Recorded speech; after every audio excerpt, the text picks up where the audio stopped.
নিতে পারছি না, শুধুই ব্যথানাশক ওষুধ খেয়ে বেঁচে আছি। আমার নখগুলো সব পড়ে গেছে। রোগটি এখন লিভার থেকে ফুসফুস ও হাড়ে ছড়িয়ে পড়েছে। আমি এখন শুধুই মৃত্যুর জন্য দিন গুনছি। গাজার একমাত্র ক্যান্সার বিশেষায়িত টার্কিশ প্যালেস্টিনিয়ান ফ্রেন্ডশিপ হাসপাতালটি ইসরায়েলি বিমান হামলায় ধ্বংস হওয়ায় সেখানে কেমোথেরাপি বা আধুনিক অন্যান্য চিকিৎসা সেবা সম্পূর্ণ বন্ধ।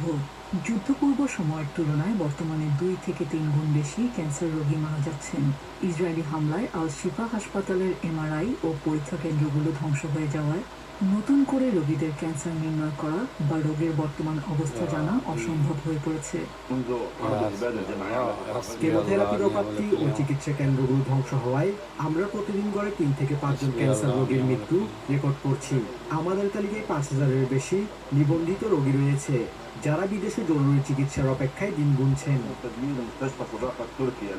নাসের হাসপাতালের অঙ্কোলজি বিভাগের প্রধান জানান, সীমান্ত দিয়ে সপ্তাহে মাত্র হাতে গোনা কয়েকজন রোগীকে বের হতে দেওয়া হচ্ছে, যা হাজার হাজার রোগীর তুলনায় একেবারেই নগণ্য সংখ্যা। একদিকে চিকিৎসার অভাব, অন্যদিকে বোমা বর্ষণের বিষাক্ত রাসায়নিকের প্রভাবে রোগীদের শরীরে ক্যান্সারের দ্রুত বিস্তার ঘটছে। সব মিলিয়ে মৃত্যুপুরীতে পরিণত হয়েছে উপত্যকাটি। আমার কাছে হাজার হাজার রোগী রয়েছে। আপনি যদি সপ্তাহে মাত্র 6 বা 7 জন রোগীকে বিদেশে যেতে দেন, তবে সব রোগীকে বের করতে 20 বছর লেগে যাবে। বাইরে গিয়ে চিকিৎসা নিতে পারলে যাদের সুস্থ হওয়ার সম্ভাবনা ছিল, তারা আজ এখানেই বিনা চিকিৎসায় মারা যাচ্ছেন।